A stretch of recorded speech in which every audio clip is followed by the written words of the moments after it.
Low altitude warning. Echo 2. Come in, Echo 2. This is Sky Eye. Please respond. You slipped into a dive, losing altitude fast. Are you there, Echo 2? Do you copy? Echo 2, can you hear me? You've got to pull up. Alert. Low altitude warning. Emergency adrenaline booster activating. Force adrenal gland stimulation in 3, 2, 1. What? Echo 2, do you copy? You need to pull up. Oh shit. Engine's dead. I'm falling. Come on. Start. Engine starter engaged. Back in business.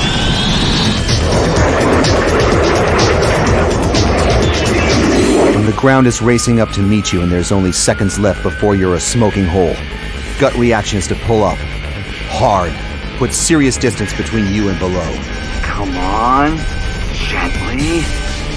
Gently. The trick is to fight that urge. Pull too hard, and your engine stalls. Gently now. Keep her steady. Pull too hard, and you're dead. The trick is to ease into a climb. Aim low, and miss the ground by just a sliver.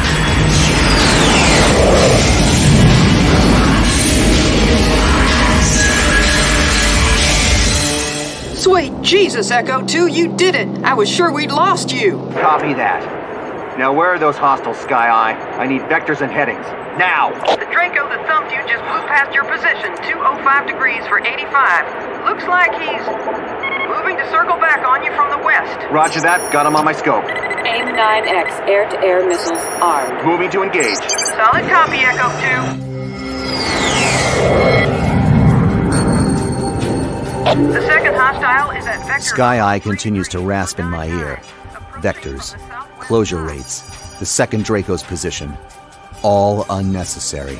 The moment my prey slides into the bore sight, I know exactly where the second MiG is. Cruising at high alpha, riding my 6, angling to drop me with a missile.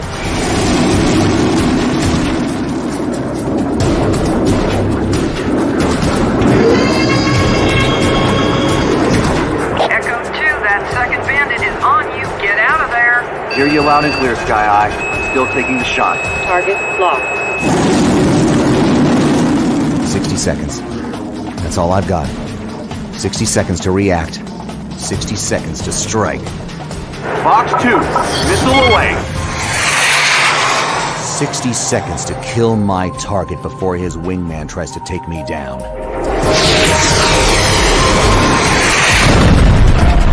Flash 1, he's down. He's down. Nice shooting, Echo 2. Now get the fuck out of there before that second bandit on your ass kills you. Taking evasive maneuvers.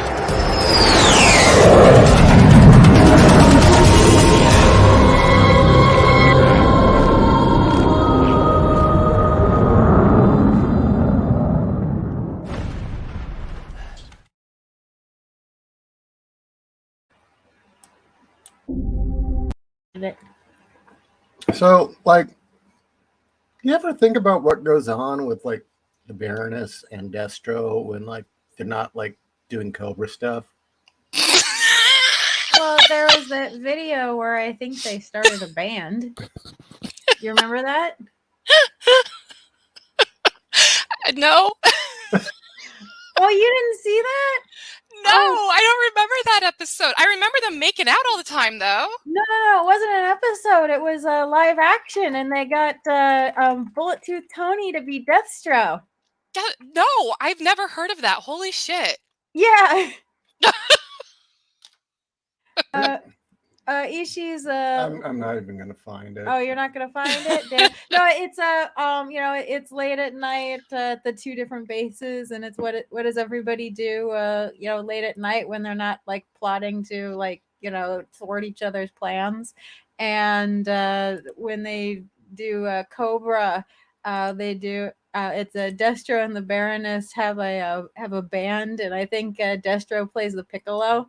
Oh, Jesus. I have to find this now.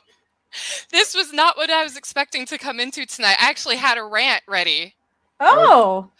Oh my God. So Dwayne Johnson is fucking cancer. Okay. Okay. What did he happened? do? Oh, What did he okay. do? So sorry. I'm also drinking some beer tonight. So Wow, if I get that a is little a slurry. power cop right there.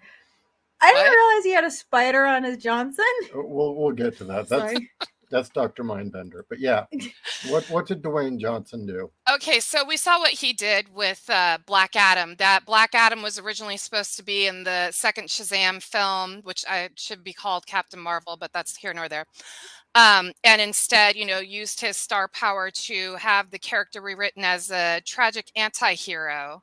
Yeah. Yeah. I mean, well, he is a tragic anti-hero. It's just not in the way that not the way that they would accept him. Yeah. No, because that guy committed genocide at least twice in the Middle East. I'm talking about Black Adam. Yes, Yeah, Black Adam I did. remember that shit from the comics. Okay, I have to break the bad news to you guys. He has obtained the rights to star and direct as Jack Burton in the reboot of Big Trouble in Little China. He can go fuck himself. I was fucking livid. He's not going to get the entire point of the fucking film, which was mocking the main character and having the sidekick actually be the hero. He's not going to get that. It's going to be a shit show. Like, leave. I wish people just fucking stop touching John Carpenter's stuff. Fucking stop. Well, as long as Carpenter gets royalties from whatever pennies this thing's gonna make, it's gonna be made, and then people are going to forget about it a year later. I think it was Vinnie Jones's Destro. It was Vinnie Jones's Destro. Vinnie Jones's Destro. Oh, I'm in. It was Vinnie Jones's Destro. I just like Vinnie Jones. So yeah, that's been stewing in my brain all morning since I found out. Like, I was like, I need to break the news to Kat and Ishi because this is fucking horrifying. But I do have some good news. Just no. Good news is we sat and watched The Golden Child with Christopher tonight, and my kid was laughing his ass off the whole time. He loved it. That's wonderful. One of those rare films during the era where, I mean, it wasn't really quite Indiana Jones, but it was that same pulp genre. Yeah. With Eddie Murphy in it for some reason. But it worked. And that was what was so you would never think Eddie Murphy and his humor would work in a movie like that. But that's what made the film. And Chris he loves Eddie Murphy. So we're going to show him Beverly Hills Cop next. But he said we have to show him Red Dawn first because he wants to see communists die. Good for him. Good kid. You raised him right. Thank you. So yeah, sorry that I've been holding on to that all day. I've been so angry. Like, just, oh my God, fucking quit it. Like, I'm not even a Fast and the Furious fan. And he still went and fucked all of them over by creating his own spinoff with Hobbs and Shaw. And like, the cast was pissed and they had the right to do so. He walks the fuck in and takes shit over and makes it all about him. And like, just fucking stop, dude. San Andreas wasn't that great, bruh. I'm done. I'm sorry. I'm just so fucking mad. Ugh. Oh, okay. I know what it is. It's called The Ballad of G.I. Joe. Ballad of G.I. Joe. And you get to see Henry Rollins as Duke. Yes. No. Yes. It's one of these things where it's like, how did they get all these people? Oh my gosh, okay. G.I. Joe. Before we go any further, was it Humble Marty lost? He lost a little friend. Lost a good friend today. Oh no. Peanut. So. Aww.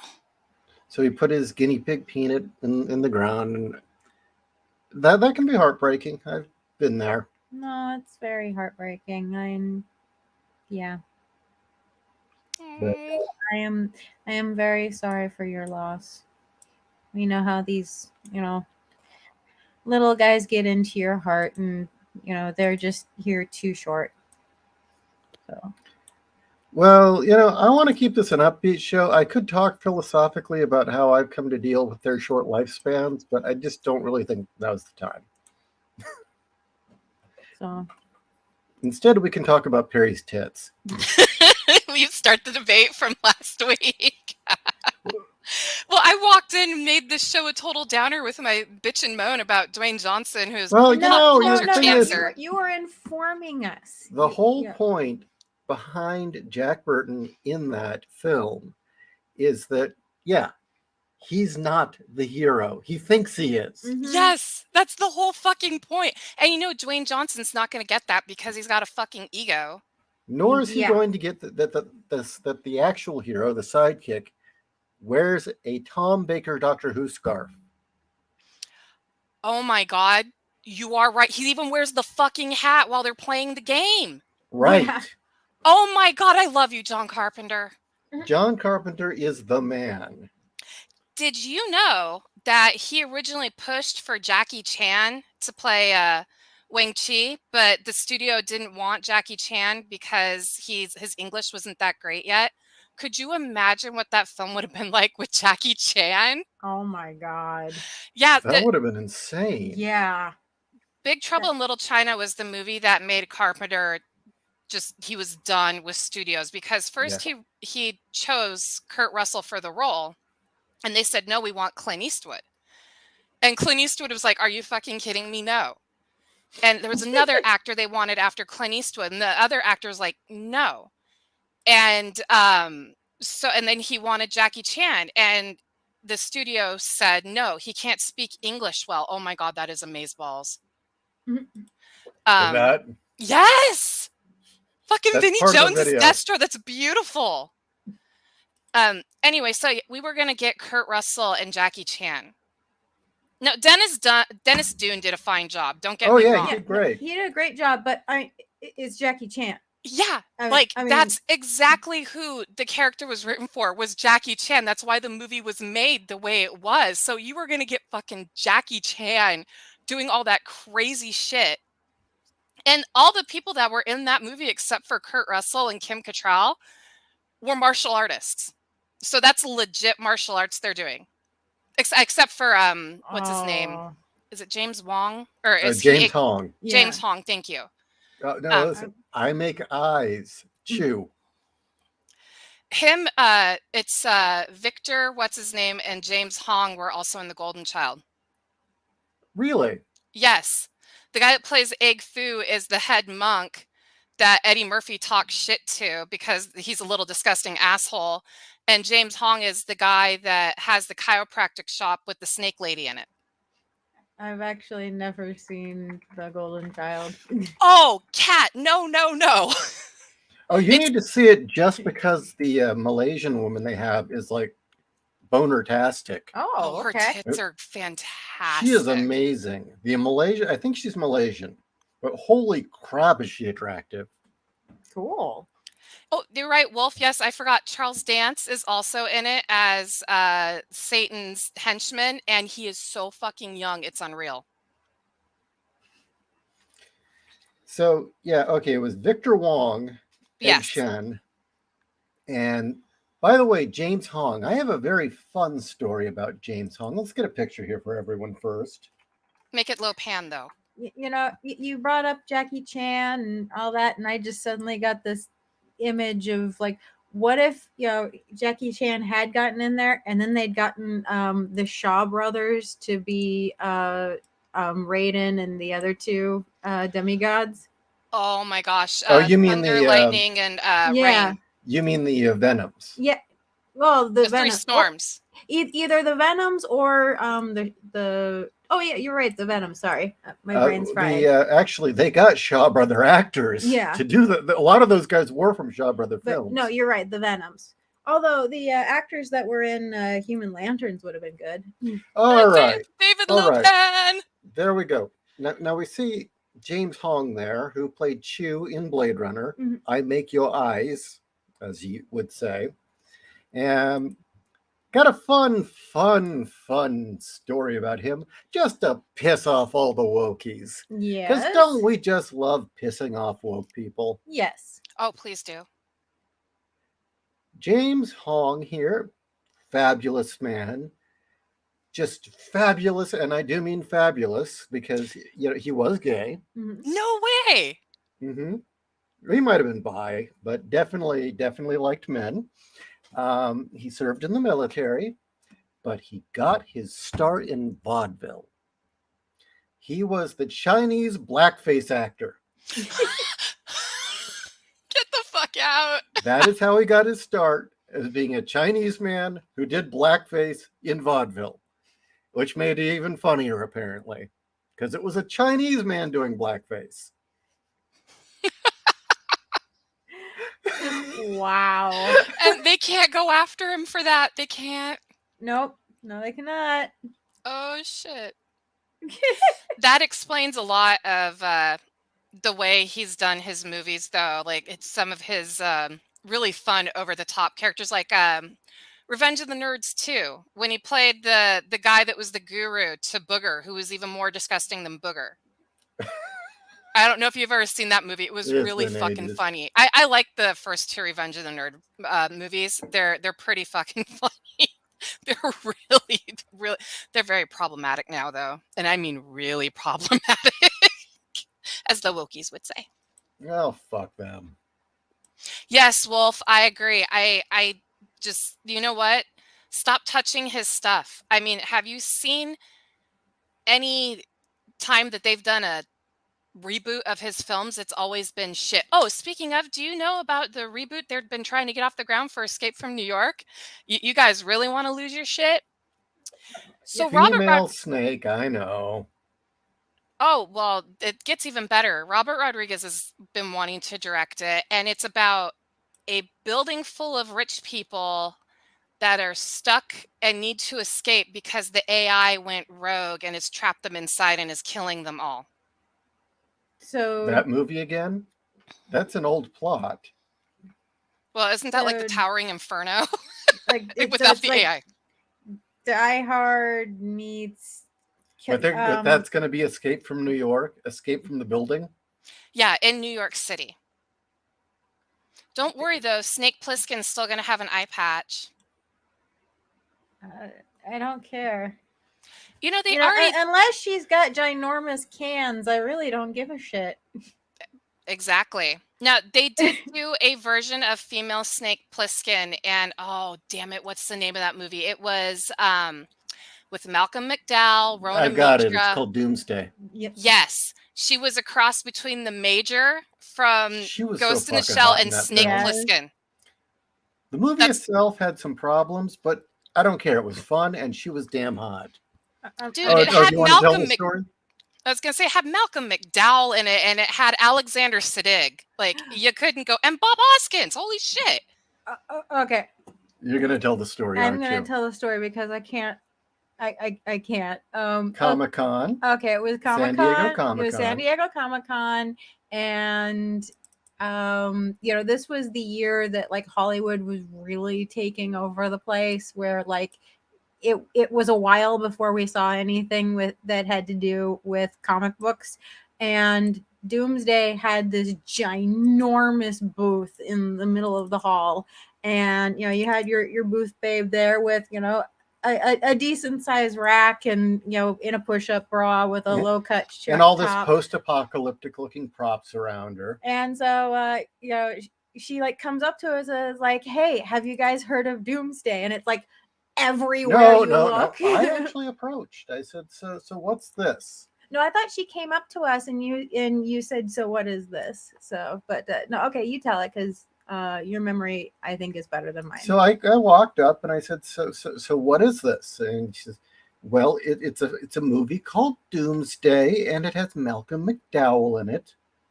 And I go, okay, so what's it about? I mean, is it Doomsday or is it post-apocalypse? Well, it's got Malcolm McDowell in it. And what's he play? Well, he's in the movie. And it's got the director from this and the producers from this. It's like, okay, so what's it about? Well, it stars Malcolm McDowell. Oh my God, that is horrible PR. And it was and she kept looking down at the poster, waiting for the poster to like give her new insight into the film. And all the poster is just that blighted landscape with Malcolm McDowell standing there like, the preacher of apocalypse, and it says Doomsday, and that's it. And it's like, so what makes it Doomsday? And she just kind of not. It has Malcolm McDowell. in it. Oh my She god. said that probably about 6 or 7 times before we released her from her personal hell and left. Yeah. But ever since Oh, then, it's just shit. I can't hear the film Doomsday without going, well, it's got Malcolm McDowell in it. I mean, that film had so many good ideas, and it just something went. Honestly, I think it died in editing. Yeah. I have a feeling that if there were a director's cut or something, it would be a classic. Either it died in editing or it died in Not enough money. No, studio fucktards changing their minds during production. That is definitely, because it had it's like the plot was going along and then it changed and then that was going along and then it changed to the point where it's like, what the hell's happening? So Where do you think the plot changed? Because I'll tell you, to me, the last third of the movie, I was like, huh? It was still cool, and there was that great car chase through northern England. But it also had such a killer soundtrack that it kind of distracted me. But I kind of felt that's when the movie went weird. yeah. mm-hmm. I honestly, I don't know if they ran out of money or if the studio fucked with them. I'd have to go back and watch it again, but it just didn't feel like a finished film. It felt like they had rushed to the ending. That's okay. Yeah. Like my suspension of disbelief, I felt like I got jarred out of it. Also, I was like, huh. I mean, I was into the fucking film. It was great. And then the last third of the movie, I was like, eh. And I think like it really hit me when they found the fucking Bentley, like just stored in like a cave in containers. I was like, okay, like how did we get from this point to her finding this cache of rich people stuff? Like I felt like they missed a huge fucking jump there, because she had just kicked some guy's ass in armor in like a medieval gladiatorial tournament. It was great. Yeah, And and then, the like, mixing of medieval with post-apocalyptic was cool. Yes, I actually like the fact that Malcolm McDowell's insane character, because the movie stars Malcolm McDowell, Mm-hmm. like made everything. He ruled a medieval kingdom in Scotland. I was like, that's fucking great. They already had the castles and all the armor and shit from the museums. It legit made sense. Yeah, it's totally logical. And so, I mean, it just like, I felt after that fight and they leave, there was like 20 to 30 minutes that were missing. That's Exactly. how I felt. Mhm. Yeah, Yeah, okay. Mm-hmm. Yeah. Yeah. Like all of a sudden I felt I got pulled out, and I also started getting bored. I'm like, 2/3 of this movie, I have been into it. This is great. And now I'm not into it anymore. And the only thing that's keeping me going is the badass soundtrack. I mean, they had Frankie Goes to Hollywood, like as the song while they're going down the road. I was like, fuck yeah. But yeah, just like I was kind of disappointed. It made me not hate the movie. I fucking love that film. I will watch it all the time. See, I felt differently. I thought the knights were cool because I've played enough riffs that you can actually find medieval knights in a post-apocalyptic wasteland. So yeah, that was just how I felt about Doomsday. I really like the tattooed chick that had all the piercings. I was really sad when she got decapitated. Yeah. I love the cool. fact that her Okay. boyfriend duct taped her head I to really- her body, put her in the fucking car. I really got to stop doing this because it's just, until I actually fucking release something, I'm just full of shit. But there is a pulp novel that Mhm. I've written, 2/3 of? Yes. And then I stopped writing it for World War Kaiju. Mm-hmm. And then I stopped writing it again for Arkham. Mm-hmm. And then I stopped writing it again because... Boobs of Steel. No, because we were moving. Oh, okay. And I hadn't touched it in years. But it's one of those things where it's like way up there on the top of my list after Boobs of Steel, which is going to kill me. But I do have a female Snake Plissken, Ooh, and she's got big boobies. and I've highly considered possibly just saying fuck it, editing the first 25,000 and just putting it out and saying, okay, you guys can wait for the rest of it. I'd buy it. We always need more good stories out there. Just everything is just shit. But she's a cross between Lara Croft and Snake Plissken. Mm-hmm. And See- the twist is it's every 80s post-apocalyptic sci-fi cliche has all come true. Yep. As the tagline says, she has seen the future, and the future is stupid. Please tell me the story takes place in 1997 because that's when all the post-apocalyptic stories took place. No. In the year 1999, she's convicted for a bank robbery and is put into a brand new cryo prison where she will remain frozen for 100 years. So we have a little demolition man in there too. I try to shove every damn thing I can in. Mhm. Everything. All right, yeah, okay, I'll read that. It sounds good to me. The future is stupid. The future is stupid. We're living it right now. Oh dear God. Well, one of the twists, well, I don't know. God, you know what?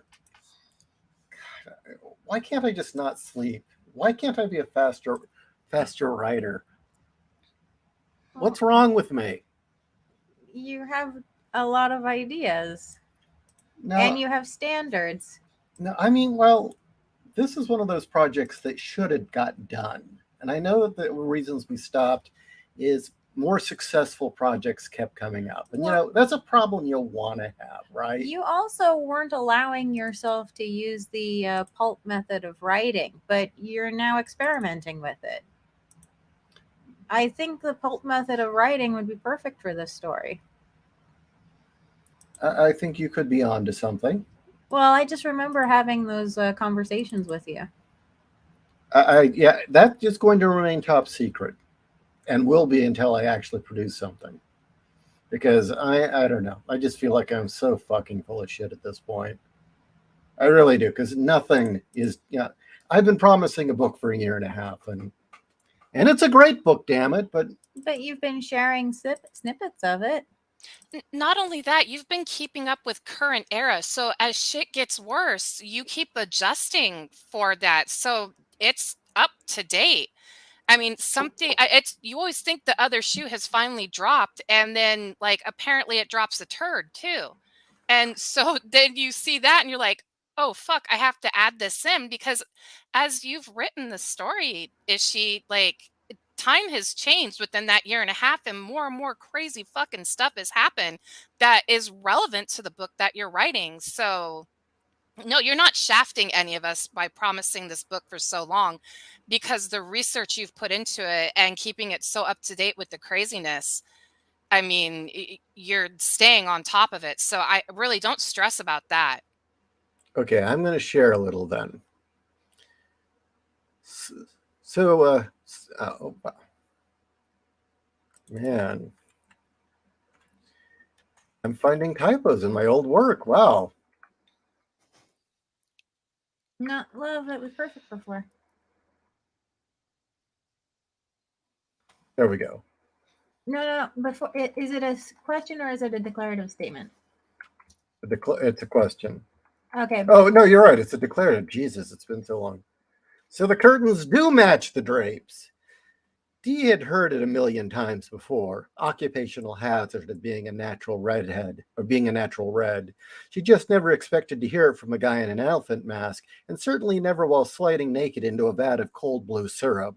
The syrup was actually a substance called Compound C, an amazing product of wonder science that promised to soon turn her into a living popsicle. And the asshole in the mask? A prison guard. Sure, he may have been dressed in a white protective spacesuit and held a shock prod instead of a gun, but a prison guard is a prison guard all the same. The thing on his face was some kind of breather, meant to keep his lungs from icing over from the cryogenic process as it went live. Dee could feel his gaze over her as she waded into the fluid. That's right, girlie. Get your ass in there, the guard laughed through his oxygen hose.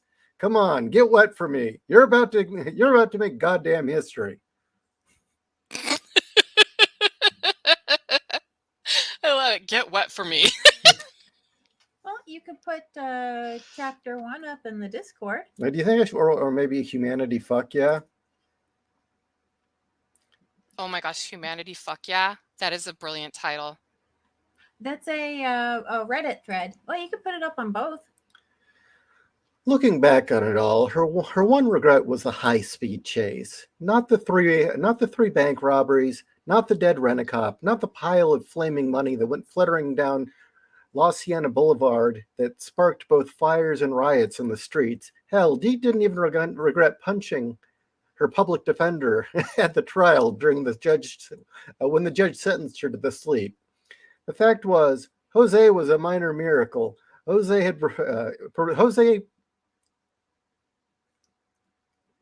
Oh wow. Okay, that's a typo. Fact was, it was a minor miracle Jose had performed, keeping the needle out of her arm. But Dee had warned him she'd rather die than be the state's lab rat.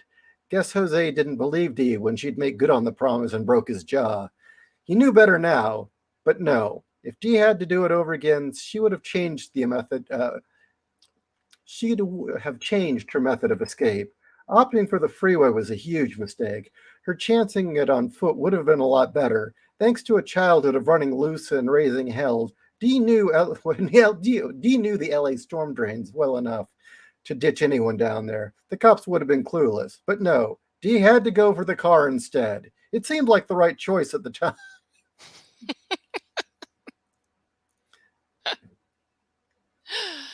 All right, yeah, no, it sounds good. I want to read it. You've got me hooked. So yeah, no, I'd say put it up for people. Let's see. This first chapter is 1999 words. Well, that's kind of symbolic, isn't it? I think it's prophetic. And I have 6 chapters of it written. But she comes out of stasis. She wanders around a blown out wasteland, and she sees like the Mad Max fort, or at least that's what she's. Remember in Road Warrior that giant fort with the bus as the gate? Yeah, where they had the pump, the gasoline thing. Yeah, she sees that in the distance, and she walks out there, and a guy pops his head over the gate and says, "Welcome to Burning Man."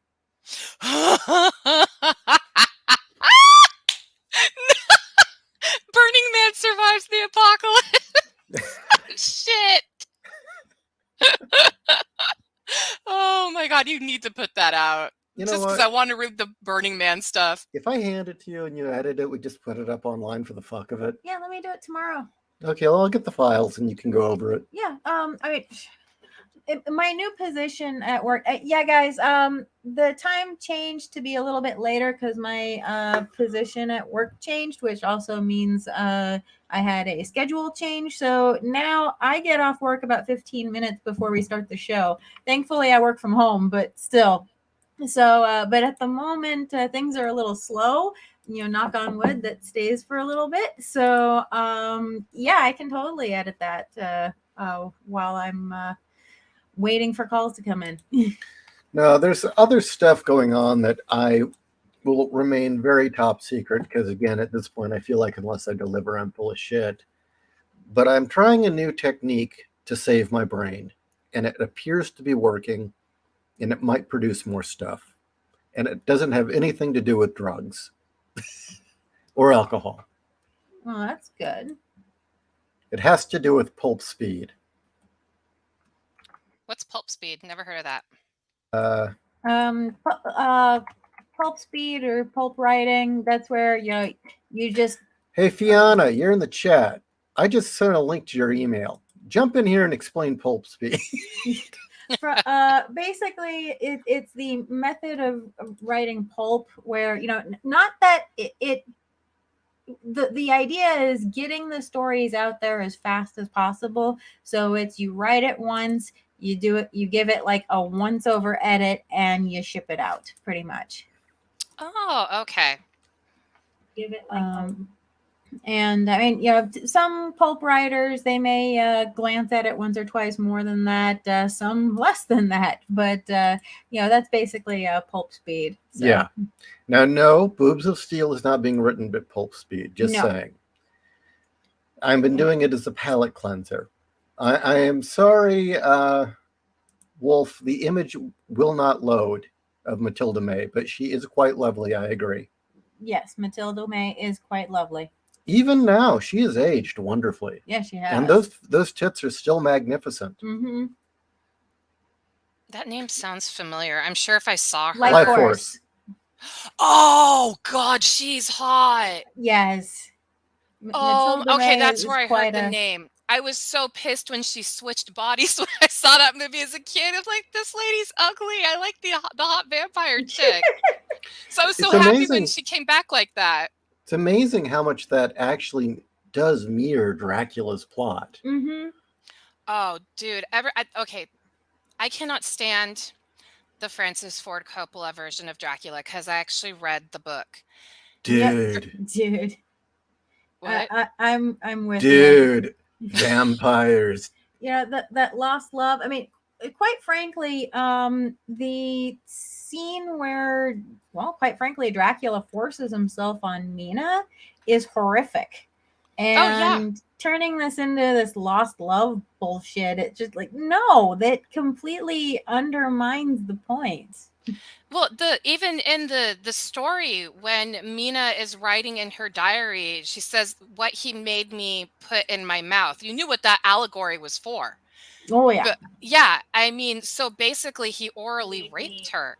So this whole like love story bullshit, like, and everybody, honestly, I think that movie is what caused the downslide of the vampire genre because all of a sudden it became romantic.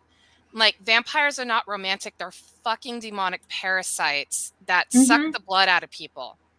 And in fact, everybody, we're going back to John Carpenter, but everybody shit on vampires. I'm like, no, that was the more realistic version of what fucking vampires are. And They're it was parasites. Based on an awesome book by a man named John Stakely, who wrote one of the best power armor stories ever written called Armor. But yeah, Vampires was great. I enjoyed it. Oh, I think that's one of the best vampire flicks out there, but everybody shits on it because it's too violent and gory and not romantic. And the thing is it's not that gory. It's actually not that violent in comparison to a lot of other things. What it is it came out in the heyday of Anne Rice. So one more time, Fiona, I did send you an invite to this chat, so. But yeah, and I remember when Vampires came out and everyone was shitting on it, and I saw it with my friend Andrew at the time, and Andrew just came out of there giggling like a schoolgirl. Now you have to imagine this dude, 6'2", does martial arts about 4 hours a day because he was teaching at the time, giggling like a little schoolgirl and jumping up and down about the dude using the shotgun to cauterize his neck wound. That was fucking rad when he did that. I saw that. I'm like, that's genius. Why didn't I think of that? Well, I liked how that they were a sanctioned vampire hunting group under the Catholic Church, and they sprayed themselves down with holy water, and they wore neck armor. They wore chainmail around their necks. Yeah, it was genius. Yeah, and the traps that they set, and they would drag them out into the sun, and just to make sure, they staked them in the heart, and they cut their heads off, and they burned their bodies. Well, I mean, it was legit good. The genius of having a ballista and a winch on the back of the car and just launching it into the house to pull them out into the sunlight. Like, no, we're not going in there. We're going to bring them out here. Oh, and also having a Catholic priest with them reading scripture and benediction the whole time to keep them protected. Yeah. Was genius. Like, they were a paramilitary outfit. And so I thought that it was brilliantly done. Like I said, I think it's one of the better vampire movies to come out. Mm-hmm. I'm trying. Fright Night is another one I think was great because they took that whole romanticism shit and turned it on its head. Yay, Fiona! Hi, Okay. I've missed you. I do have to ask a question before we go any further. What did you think of the Apoptygma Berserk song dedicated to the Coppola vampire Dracula film? What? I didn't know that there was a song dedicated to it, mocking it. No, not No. mocking it. He Oh. felt the soundtrack wasn't good enough, so he did his own. Now, who was this? Apoptygma Berserk. Never heard of him. I'm sorry. They're electro-industrial, really kind of in the vein of Covenant, but more pretentious. I have shit, that I don't know song if I can- somewhere, I think. Okay, you'll have to send me a link. He used that one opera that everybody uses. Oh Fortuna. Yeah, O Fortuna. So hi Fiona, what's going on? And this is Art by Owen. My internet is just like, would you like to be dialed up again? Yes. Oh, are you in the area where the hurricane's been hitting? Well, no. See, our internet provider decided to be like, let's give you an upgraded package, but it's unstable as all get out. Oh, I fucking hate that. Yes, on Yay. paper it's faster. Yes, but it's so very unstable, like Windows 11. I finally figured out that Windows 11 messed up my audio because it kept messing up the sound mixers after the update. So Windows 11 is the devil. Oh, so Jesus is that why you sound kind of Christ. blown out right now? Yes, that, and I need a better hookup for I'm going to get a new mic soon, but no, I had to figure out the audio problems first. Oh, Jesus. I'm sorry, Fiona. That sucks. Well, oh my God, Fair Maiden White is a fan of Apoptygma Berserk. I did not realize you were also into the scene. Every time I learn more about you, you rock. I still want her on one of our shows. We need to. Well, Yes. we've got Ladies' Night now, so we can do a Ladies' Night with Fiona. I definitely want to bring on Eloise at some point. Yes. Yes. Did you know Eloise is Oh, doing shit, her what own thing happened? now? Oh, we What- lost Fiona. Damn it, we lost Fiona. Okay. Aw. Oh, I found it. Apoptygma Berserk. Mhm. Oh, this is going to be interesting. Yeah, I'm curious what you think of it. His career is very mixed. I will obviously have to listen after the show because I'm one of mean- those people that can not multitask. He's one of those artists who's produced some really good stuff and some really pretentious stuff. Oh God, he looks pretentious. Holy fuck! Looking at these Jesus, buddy. Are you gonna look up one of the album covers? No, I was just going to say that at one point it was we were in the living Did we room. lose her again? Oh no, sorry. We were in the living room of 21st Circuitry Records, and Apoptygma Berserk and Covenant were the two bands that were among the ones that we were discussing. Well, who should we sign? Sorry, I was reading a comment, but yeah. And it was Covenant. And it was Covenant. Yeah. Oh, thank God. They don't look pretentious. They look cool. I Sorry. like the suits. Well, Covenant, one of the stories is that there was a DJ in San Francisco that used to call the two of them, the third member never came out to the United States, so it was just Skeel and Joachim, and she called them Mr. Fine and Mr. Finer. So shit, we lost her again. BGC, in reference to the Apoptygma Berserk song "Nonstop Violence," my friend Andrew would go on about how that song was about what happened after you ate Mexican food. A lot of people saying, that is a good song. That was the album we were looking to license. BGC, that actually was the one that was on the table that we were considering was that single. Yeah, it is a good song. It's just the song has also been ruined for me. I just No, it was when he started getting into the Kurt Yeah, Cobain stuff. nonstop violence. I'm feeling it in my pants. Oh God, you know when I listen to these songs for the first time now, I'm not even going to be able to listen to them objectively. Oh, I'm sorry. No, I'm No, totally trust me. fine I with mean, if that. you like Early Covenant, you'll like A Pop Tigger Yeah, you Berserk. will. You will. I enjoy them, but yeah. The guy's just kind of a hippie. Speaking of early covenant, not to get too far off the subject, but I cannot find Europa Really? and was it Dreams from a Cryo Tank? Okay, I can't find them. that's the first one. That's the hardest to come by. I got to hear it once and it was really fucking good. And then Amazon took it off their list. And I was like, well, shit, what am I paying the subscription for if you're going to take away the shit I want to listen to?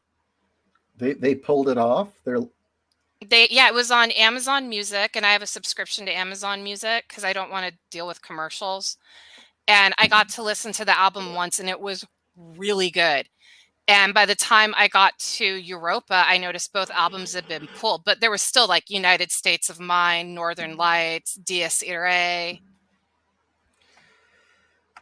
Do you still have your copy? Oh no, it all went up in flames. Okay, I was wondering if we're breathing it now. It all went up in flames, unfortunately. And I had a European edition because my copy came from when we were sampling the albums for license. Oh, Now, so you got one of the originals? Damn. I had the originals of a whole bunch of stuff. Fucking 2003 fire ruined it for everyone. Now, Yeah. I'm not telling anyone to pirate, but if you've already paid for something, you should be able to listen to it, right? Mm-hmm. And somebody was very kind to share it on YouTube. Mm-hmm. Hell yeah. So there you go. Thank you. Because I really did like that album. I know as they've gotten older, their songs have slowed down a bit, but I also like the energy from their earlier stuff. So I'm guessing Fiona can't join us tonight, that the storm is working against her. Oh. Well, like I said, like you said, ladies' night. I'm always down. Yeah, we'll try and bring her on Ladies' Night. Same with Eloise. And Yes. and Fair Maiden. Fair Maiden needs to come on as well. Oh, we didn't talk about Owen's he has to leave, I saw, and we didn't talk about his drawing, and I really liked it. He's made massive improvement, and I like those thigh highs and the katana. I'm very impressed by his I can't find words. I just watching Owen improve over the last couple of years. I'm very impressed by him. Yeah, Owen, you've been working your ass off, man. Yes, it's paying off. Yeah, honestly, his draw, you're gonna laugh. It reminded me of Angel Cop, like somebody'd seen Angel Cop. I got that nice 1980s, 1990s anime violence vibe just by the way she was drawn. And I much prefer Angel Cop to Armitage 3. I have problems with Armitage 3. Yeah, I'm really kicking myself for not buying the Angel Cop steel case collection when it was only like $20, because now it's like out of print. Let me see if maybe I can't track something. So there is down. a mix of Der the German better than me, with Derley. Der Layerman? With Depeche Mode's Personal Jesus? Okay, I have to track this down. Definitely. She says it's on the YouTube. But what? A clever pun on words. I hadn't seen YouTube before, so it's a clever pun. Covenant's very best album, in my opinion, is still Sequencer, by far.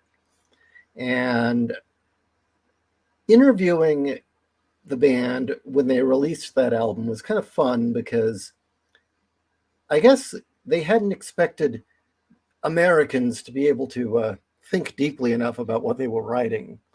And I'm sorry, that just makes me laugh. And we're talking to him and asking him, I'm getting Q&As with Eskil. And then so the song Figurehead, I mean, what inspired you to write a song about Christ? And it was like the cigarette almost fell out of his mouth. What song was this? Figurehead. Figurehead. Holy shit. Okay, I guess I haven't listened to Sequencer yet. I didn't realize it's almost a 9-minute song. Oh, wow.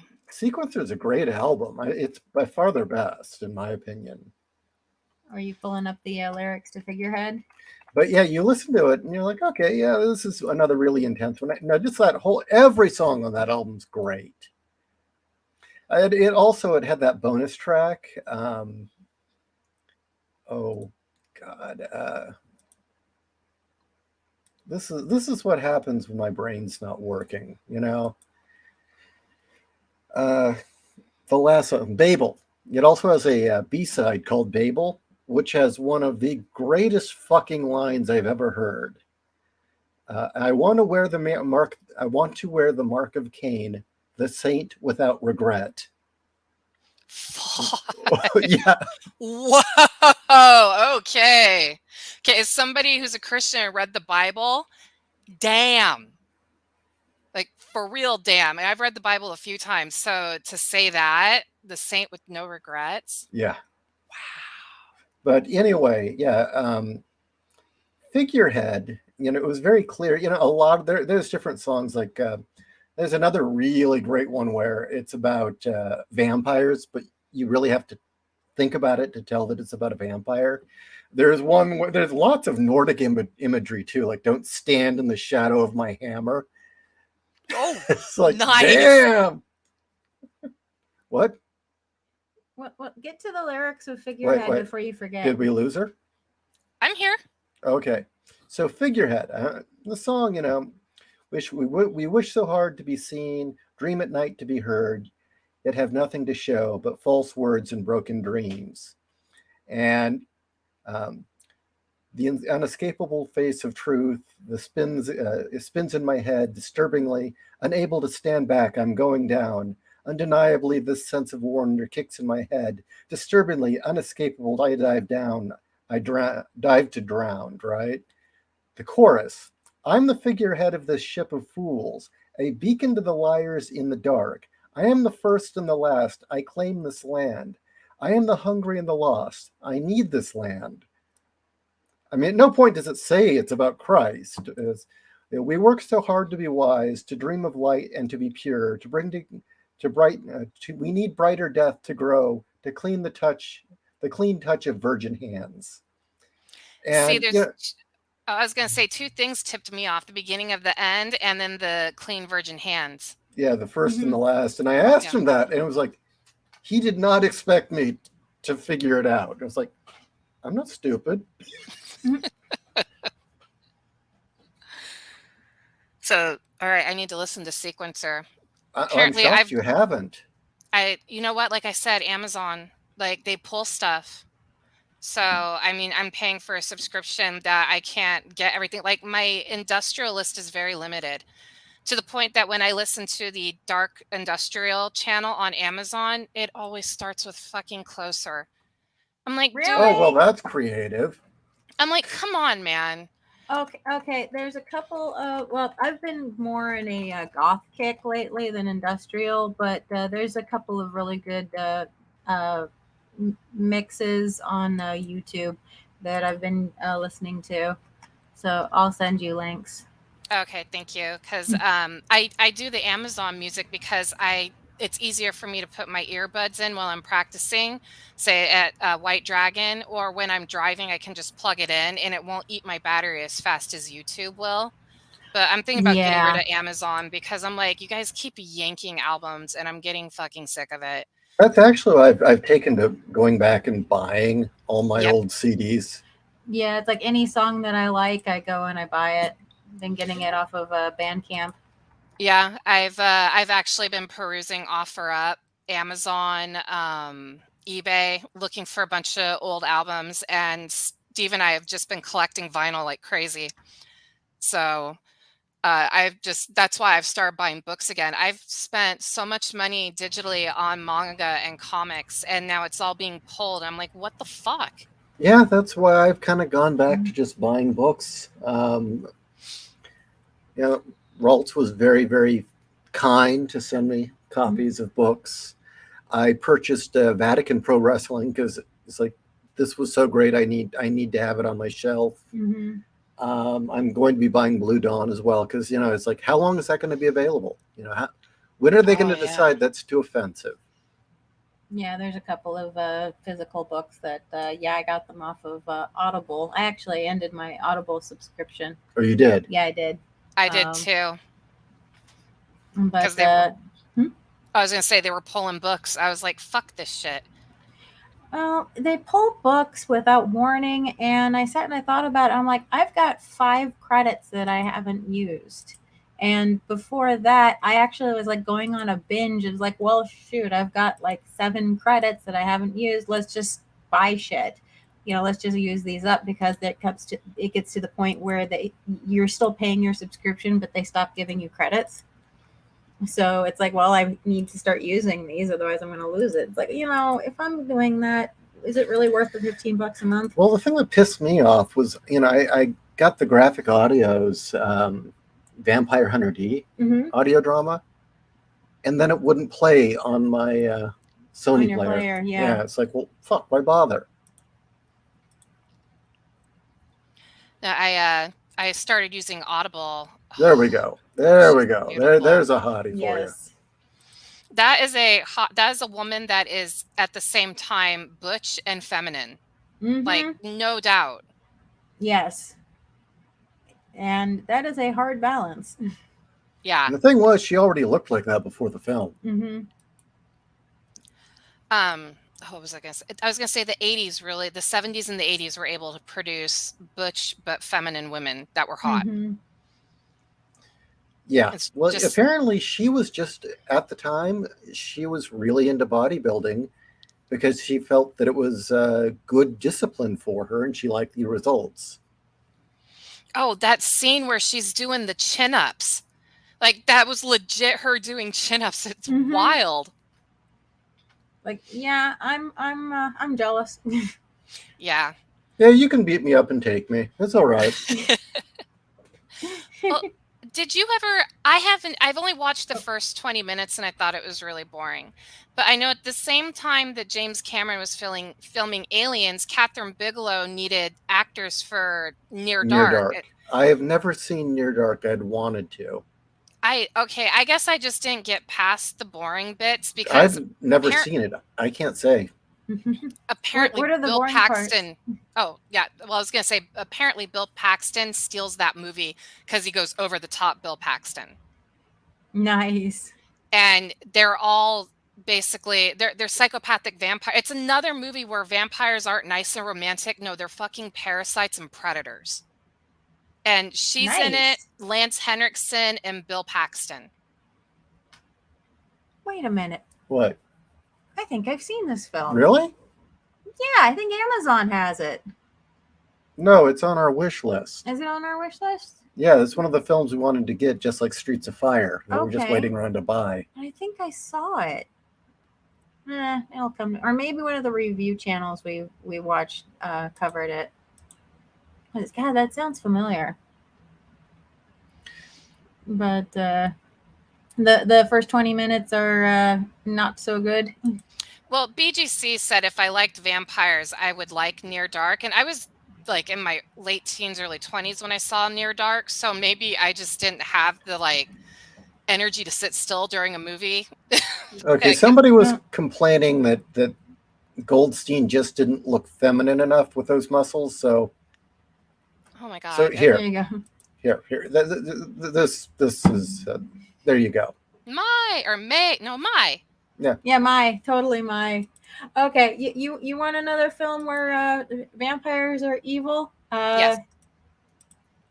Gallow Walkers. It's Blade in the Wild West with Wesley Snipes as a half-breed hunting vampires. Is this after he made Blade? Oh yeah. Okay. By the way, it's great. I had a link to a song called Stalker Remix. Janelle, you need to listen to that song. Same with you. Oh, the Stalker Remix? Any of you who likes that kind of music, listen to the Stalker Remix. Okay. But yeah, Gallow Walkers, you can get it free on a couple of different services right now, but it's Wesley Snipes in the Wild West hunting vampires, and he's a half breed. It's good shit. Knowing all the shit that he went through with the Blade series, I wonder if this was his way of giving a middle finger to how they did the final Blade movie, because didn't those both come out at the same time, 2012? Yeah, Or 20, and the thing with Gallow Walkers that got me is you watch how it's shot. It's shot like an anime. It has a lot of those anime camera angles, but unlike modern films, you can tell where everybody is in relation to each other during the fight scenes. So, and yeah, it's an amazing film. I actually need to get it on disc. I should not rely on streaming services. Yeah, Steve and I have just started ordering everything. In fact, oh, that reminds me. I know that Kat, you and I had talked about wanting to. Oh my, sorry, her legs. No, Chun-Li. She's really Chun-Li. Yeah, sorry, I got distracted. God, I wonder how much she had to dehydrate herself for those poses, though. That shit's brutal. That's the one thing I'm glad I never did, like with bodybuilding. Oh, like God, I could never dehydrate myself. I'm just like hearing the stories from people saying when they have to dehydrate so bad, they can literally smell water. Oh God, that's torture. Sheesh. What were you saying? I'm sorry, I was distracted by legs. Oh, no, it's okay. I also like I saw those quads and like I can see the teardrop over her knee. That's the muscle. Yeah. Oh, I only dream to have my legs look like that. I wanted to say that we should do one of these nights this month. I want to do a watch along because Hellraiser 2 is free on Amazon Prime for the month of October. Ooh. I think that we should do a watch along with people. Yes, we should. I am all for that. You know, I've seen this bodybuilder, and to be honest with you, I prefer her off season and hydrated. Mm-hmm. I mean, I see all the anatomy there, but to tell you the truth, I like it when they've still got the meat on them. Mm-hmm. That's my opinion, and I'm sticking with it. Ooh. What? She's got boobies. Like good. Yeah. Like look at that thin waist. Well, on season, off season. See, yeah, I prefer the healthier look. I understand for the competitions and the posing, you got to dehydrate, but the horror stories I've heard from people, literally being able to smell water is like, no, I could never compete like that. Now, remember how I said that there are implant boobs that look fantastic? Mm-hmm. Yeah. See, they don't have to look bad. I kind of want to low-key see her in the glowy boob corset that Naomi Wu made. Cool. Yes. I'd love that. That would be amazing. So Yuan Hirong, is that how you say her name? Yuan. I'm sorry, I don't do Chinese very well. I can barely even understand the Cantonese that my instructor speaks to me. Korean, but I could be wrong. But yeah, Yuan Hirong. But anyway. No, she's got boobies. I'm sorry. I'm staring fascinated now. Well, why the hell not? Who can't be hypnotized by this image? Oh my God. And even though she's not dehydrated, you can still see that gorgeous muscle they're her fucking deltoids and her bicep. Because Ishi's been doing all this research into Go Nagai, I'm looking at her. It's like she is so Iron Virgin June. Well, I finally finished with my research into Go Nagai because that is good. I'm kind of, as much as I have a deep admiration for him, I got to admit, Devilman Lady kind of broke me. Yeah, I'm with you.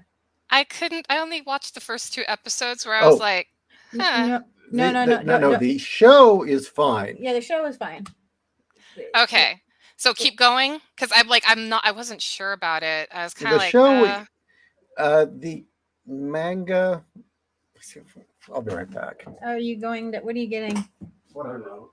The manga. Okay, we all know that Go Nagai is he is hentai. He is a bit of a perv. I was gonna say that's a pervy man. But there is a playfulness to his perviness on a lot of things. Or when he gets really serious, like Devilman or Violence Jack, there's a purpose to it. Devilman Lady is porn in the strictest sense of the word, in the dictionary definition of the word, which is something with absolutely no value or substance for entertainment purposes. That is Devilman Lady. And it was one of those things where after I was done reading the first issue, knowing what the content was going to be, but seeing it in its actual presentation, I was numb and wanted to vomit and kind of shrunk into myself for the next day and a half because it was that vile. I wonder if no, he is an old pervy man, but like part of me wonders because Violence Jack really pushed the envelope. Now, does that look like a woman you could just bounce on? Yes. He hasn't put his headphones back on yet. Here you go. Did we get Fiona back? That we got looks Fiona like... back. Because I saw that she said she had to reboot her router. Okay, I need to get liquid. Will return. So Fiona, how you doing? Uh-oh. Well, I think we Sound lost is her coming again. through my TV Oh, there she is. rather than my my headphones, so I have to mute myself so everybody doesn't hear themselves echo. God, I hate this. You know, if it'd be easier to just do this when there's no hurricane, I understand. I mean, you're just fun to have around, but... Oh no, I get it, but if it was, I just don't understand why it's like now all of a sudden my headphones are doing that whack job again before Windows 11 went nuts. Like, oh God, why? So are you doing okay in Florida land? Oh yeah, for the most part. I mean, we only got a few downed trees, nothing big, but we're the evacuation area. Really? Yup. Woo! Lucky us. But no, there's a lot of people though that they lost like pretty much everything, especially if they're near Venice and Naples and a few other places. Oof. What was it? Tampa Bay was where the water got sucked out. Like there was that in the Tampa Bay. Yeah, What? partially. Yeah. Okay. Yeah. That was nightmarish looking. So I finished up my write-up about Japan and Boobs of Steel and their contribution and their history to the whole, this book's going to be 3 sections. It's going to be history, theory, and technique, and then culture war. This is 3 sections, and I may just release them separately so that I can have something out sooner. Okay?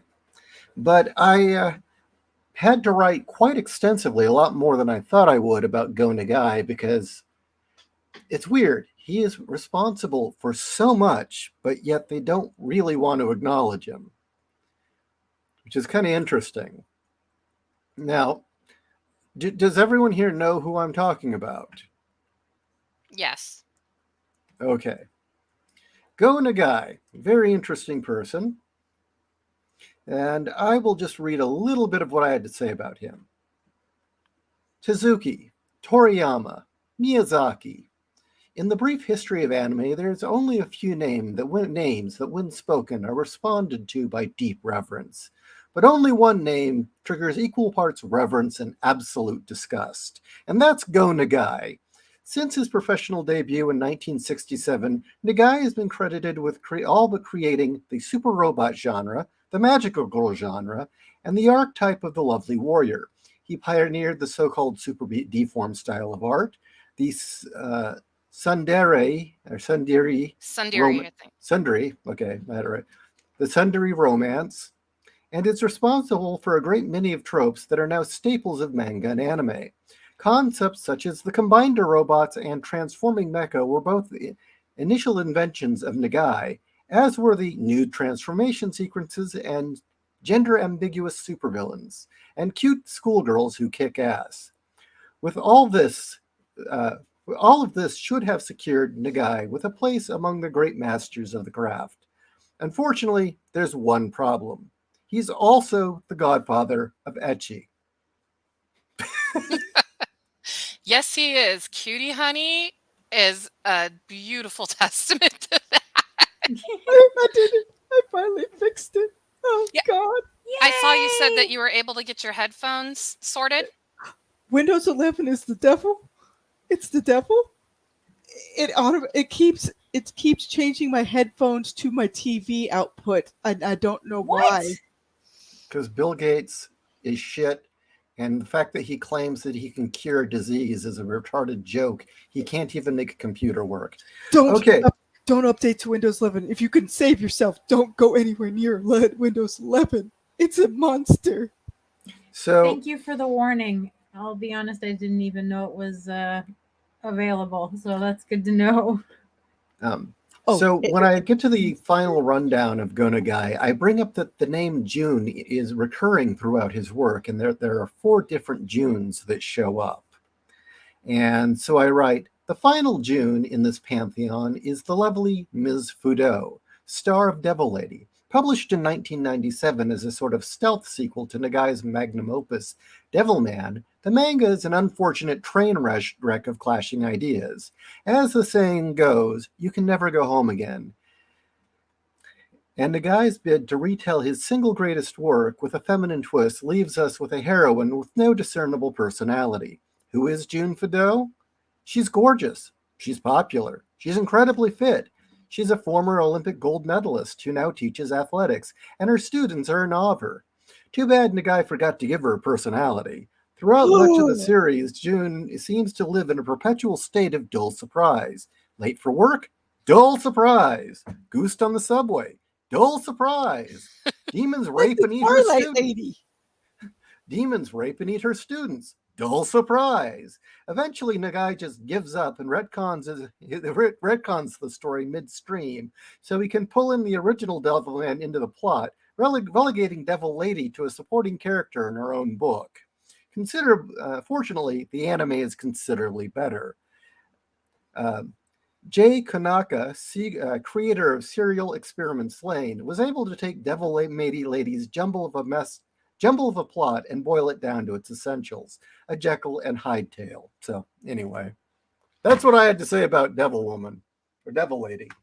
I remember you and I had talked about, I know this is kind of off topic, but I thought it kind of fit. You and I had talked about that. It seems like Go Nagai pulled a lot of his popular characters from his mangas and put them in Violence Jack. And you were right about June Hono. She's actually from Great Mazinger. Man, I can never pronounce that shit. Yeah. I You know- mispronounce everything. I am Florida woman. Yay! But like we talked about how Alia Mu was also that's the chick from Helltown, the leader of the models. Yeah. She was also from the same anime. So yeah, he's for that one. It's like he did pull all characters for like its entire alternate universe or like some sort of hell where all of his characters come. Cutie Honey never made it in, which that would have been kind of cool to see. Not gonna lie. The weird thing is that the June Hono of Violence Jack, I believe, was first. Mm-hmm. And it's weird because the June Hono of Violence Jack, what turns her into a Mad Max figure is her boyfriend is murdered by a biker gang. And that's Tetsuya. And in Great Mazinga, what is it? Tetsuya is the pilot of the robot, and June Hono is his girlfriend. Oh, okay. And See, I haven't seen that anime. These two Junes look identical but act nothing alike. The June Hono of Mazinga is an anime tomboy, very likable. Mm-hmm. She's got some very interesting backstory, but on the whole, it's like, this is the same character? No. This is like some alternate reality. The other one went really bad. Well, William Soap actually says Cutie Honey does show up in the Shin Violence Jack. Really? So is that because I know that No. he rebooted the Violence Jack. Go Nagai did. He rebooted it, and it's still a continuation, but a lot of stuff got changed. Well, considering Cutie Honey and Devilman bang, I mean, it makes sense. And Devilman's in the same universe as Violence Jack. He is actually Violence Jack. Wait, is this like the Devilman Cry Baby thing? I haven't seen that. Crybaby's pretty funny, but it's not the original. Okay, because I only peripherally know a few things, at least in terms of this particular topic. Of the Cutie Honey does sound familiar. I probably saw it in passing. It's hilarious. It's so funny. If you read the manga, it's a lot more explicit. I don't think the water fountain scene is in the anime. Wait, maybe I'm thinking of a different show. But Actually, it is, but it doesn't go as far. Oh, okay. Because I think I've talked about like how shocked I was when I read that for the first time. Like, holy shit, what? No, you basically read Violence Jack, which came out in 1973, and you suddenly realize both Mad Max and Fist of the North Star robbed it blind. Oh, yeah. Down to scene for scene, repeats. But this is fine. But anyway, let's talk about stuff that Fiona can join in on, because I don't think we ever did actually get her to explain pulp speed. Nope. Pulp speed is like, if you ever reach Mr. Kit's level, pulp speed is like 10K words in a sitting. That man is scary sometimes. But how do you do it? Well, for me personally, I just make a bullet point of what's going to happen in a particular issue or chapter, and then I go through, and even if it's basic writing like Star punches the monster, you basically lay out everything first, and then you put in some of the other details later. But there's some days where I can get almost to Kit level where I'm like, oh my god, I got 7,000 words in a sitting, and usually a sitting for me is like 2 hours. But most of the time, I'm about 2.5K for every 2 hour section. As somebody who is not a writer, can I ask a silly question? Sure. Do you guys ever write stream of I know Ralts does this stream of consciousness style where it just is pouring out of your brain, or is that a rare thing? There's people that do that. I do know that a huge chunk of Death War grease paint seemed to have been just channeled through me. And that one is just wouldn't end. On the whole, no, but recently as a, okay. I'm going to try and talk around this because, again, I don't want to give up too many details until I actually have something to show for it. But you've seen my artwork, okay? Not her. Although, I'd motorboat those. Yeah? I think you'd have to fight Kat for that. Yeah. Would you double team me, or would she double team us? Oh, no, I was saying Kat would fight with you two, who was going to be the first one. But my artwork, the crazy robot artwork. This weird shit. Yeah, I've only got the lewd ones in memory.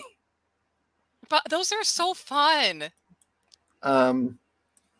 I wish I had some of the less lewd ones in memory, but I don't right now. The way that I make those is I would just sit down and draw whatever the fuck came out. Often I would just start by just raking the pencil or pen across the page in a shape and go from there. And that would produce whatever it produced. But, and it was just this mental venting. And by the end of it, there it is. That's what the piece came out. And for my own sanity, At some point, I had a very bad trip to the dentist last week. A very bad trip. Um, and the thing is, I've got extremely good teeth. All right. So there was no reason for this to happen. The what dental assistant was just a complete contour. How would you describe it? Um, she, our dentist office, will take those who have graduated from dental school but need more experience. And so she was definitely one of those people who is like, well, the instructors told me this is what I'm supposed to do, and has like no bedside manner at all. Ugh. And she dug the shit out of his gums. He was going in for the special laser treatment, where they laze off like the first level of 2 of skin cells in your gums, Yeah. just to kill off all the bacteria and to start fresh. But they of course have to You scrape can't everything. feel it, Yeah, but they have to scrape everything first, so it's basically like having a teeth cleaning. And About the third time she was hooking the gum, not cleaning the tooth, yeah, I complained. And then she did it again. Oh. Yeah, and just said, I'll give you the numbing gel. It's like, I shouldn't need it. You shouldn't even be feeling it. Right. But anyway, this Ooh. artwork here I would produce is, my head's full of crap, and this is what came out. And so I had this weird idea for a story back before Battletech got woke, because they were doing open submissions, and I thought it'd be quick cash. So I already had a plot idea, and I'm feeling terrible. I'm like, you know what? I can't write Boobs of Steel today. So I just sat down and just vomited out onto the page. What the fuck ever. And I got 2,000 words. I thought you did close to 3. Maybe it was 3,000 Mhm. words of a story. Mm-hmm. And it was more than anything kind of the mental equivalent to what you're looking at here with a plot structure.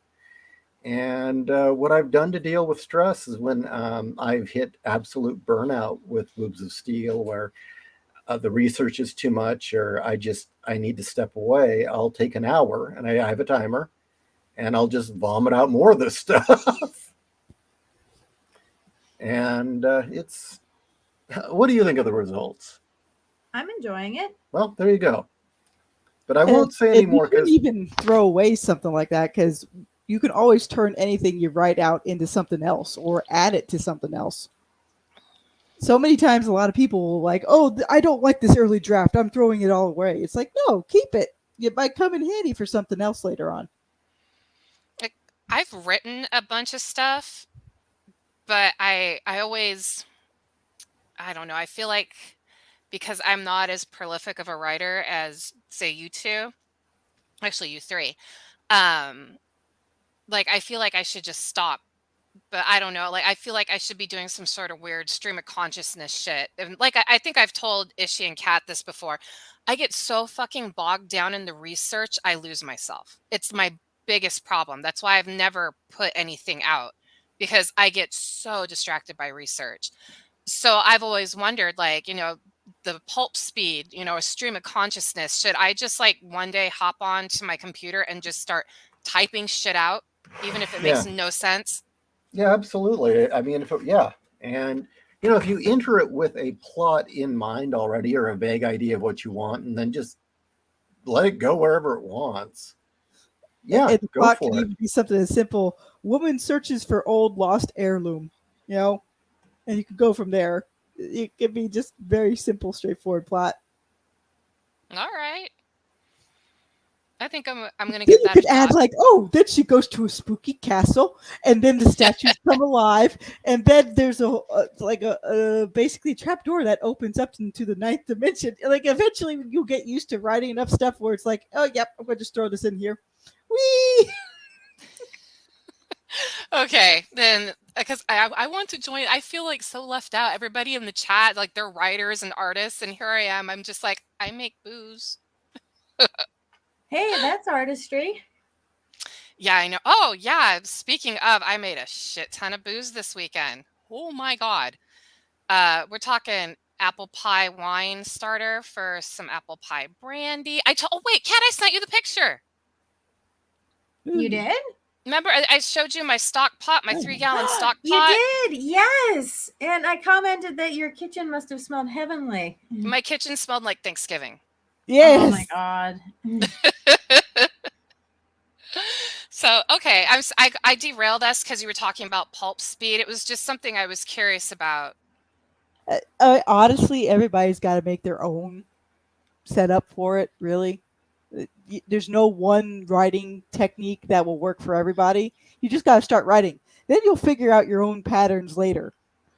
I started out with something simple, like when I first started out, I was like, okay, I'm going to try to hit 500 words in a sitting. That's a small goal I was able to get to. It was hard at first because you're just learning how to put things together, but you know All right. I think maybe instead of doing an Inktober challenge, I might do like a Writingtober challenge. or yeah, or even just write. You can even start off like write 100 words a day. All right. So, I can do that. I'll do that while my kid's doing his homework so I can keep an eye on him. yeah, I mean, you just go at. That's the thing. A lot of people they start off thinking like I'm gonna be able to write this book instantaneously. It's Oh, like no. everybody has to go with their own training wheels, basically. No, the only person that ever did that was L. Ron Hubbard. Ew. I rest my case. I swear to God, it isn't a joke. He would just get rolls of butcher paper, stick it in the typewriter, just keep on typing, then publish it. Yep. No edit. Woo! BGC, my starting alcohol percentage was 16%. Wow. I added a lot of fucking sugar. So we'll see how it is in the ending. And then after the ending is when I distill it, so then it'll be even higher. Actually, that's a question. When making your own alcohol, does I mean, I know honey produces a different type of alcohol, mead and other things like that, but do you find that there's a difference between like refined, unrefined, raw honey? What do you prefer, or what are the results of using different types? So I use a common honey. It's just regular old wildflower. I actually get it from Costco, and it's not raw. I would like to get raw honey, but there's not a lot of apiaries around here.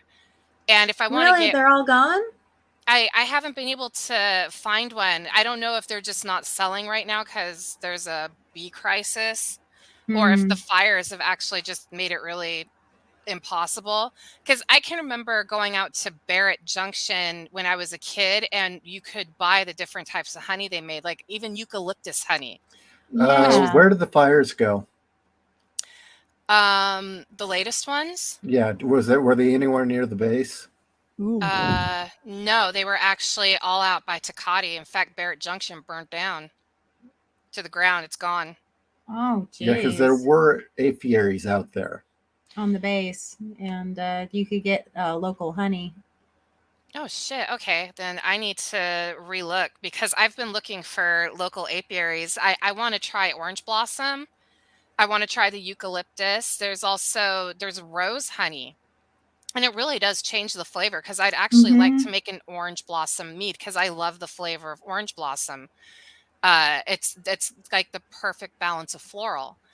But I use wildflower, and you still get that hint of floral with whatever else you put into your honey for your mead. Like if you put in citrus peels, you're going to get the orange blossom flavor no matter what. You'll still get the citrus, but it's like the flavor of the orange blossom sits in the rind, which I did not know until I did an experimental lemon and orange mead, and it turned out fantastic. And the after flavor that you got was this mellow floral flavor. It was so good. Ooh, I didn't know that either. That's cool. Yeah, so all my I keep orange peels, and when I do a citrus mead, the orange peels go in all the time, or I should say any type of peels. So lemon, I've actually made a cherry. No, I'm sorry, a cherry lime mead, and that sounds good as a popsicle, but would it really sound good as an alcohol? Steven, I drank the fuck out of it. There's only one bottle left. Nice. So it's kind of like you're making an alcohol marmalade then. Yes, okay, that's how I do my recipes for my mead. It's basically I take what would I do if I was making preserves. And so I've actually done a cherry juniper berry mead, which is Steve's favorite by far. I make it for him all the time. And you get the nice hit of crisp juniper on the front, and then on the back end, you get the tart cherry. And you can either make it super sweet for people who have a sweet tooth, or you can make it dry. Because some people don't like having a thick, viscous, sweet mead. They want something dry that just only has a little bit of sweetness in it. And I've made it both ways for Steve, and he just drinks the hell out of it. And I got it from a recipe on how to make cherry juniper berry jam. And I just went from Ooh. there. So Okay. yeah. You've now settled it. I gotta try doing this because I make some damn good marmalade, and I made it out of the lemons from our back tree. Mm-hmm. And so if it's basically the same process but alcoholic, it's like, okay, I gotta try this now. Like I could give everybody the recipe right now. It's really simple for 1 gallon. You're going to need 2 to 3 pounds of honey. So I mean that might be your typical bottle that you get at the store. Mhm. You're going to need a packet of yeast, or if you want it to be really alcoholic, use I sometimes I know that the hardcore mead makers would cringe right now. When I just need to make something quick, I use bread yeast. Like a tablespoon of bread yeast. Filtered water, because there's chemicals in water now. So you put that in, and then add whatever fruit and spices you want. So for like my apple pie or my apple cinnamon mead that I made today, I put in 8 apples. I put in a vanilla bean and 3 cinnamon sticks, and it's going to sit for 2 months. Really simple stuff, guys. Like honestly, if you want to just make straight mead, 3 gallons of honey, tablespoon of yeast, fill the rest up with water, shake it up, leave it in a dark place. Don't forget your airlock, or your bottle's going to explode. Stick it Mhm. in a dark place for 2 months. Mead actually likes a little warmth with the yeast, so don't make it a too cold place, and just wait for 2 months and you'll be shit-faced. Yeah, I'm gonna try it. I gotta try it. And Kat, you can always text or call, or I can just like send you leaks or give you pictures of like recipes that I've got. Because I've been doing this for 2 years now, 2 or 3 years since COVID. So 2 years. Okay, I have to admit, another reason why I've been kind of hesitant, but Hmm. again, making my own marmalade has helped me get over that. It's the how do you know if it's gone bad? You'll know. Mm. I've actually had batches go bad, and it smells like rotten eggs and death. Ah, I you, was you can't making accidentally drink that. No, but plus you have to remember it's alcohol. It's sterile. But if you Yeah. do for some reason like have a bacteria get in, you'll know. You can check your carboy, and if you see like weird shit growing, check it on the internet first. Sometimes it might just be your yeast is like burn out, and like those are fart bubbles hanging out at the top because the farts are what make the alcohol. Mm, Yes, everybody, if you drink alcohol, you're drinking yeast farts.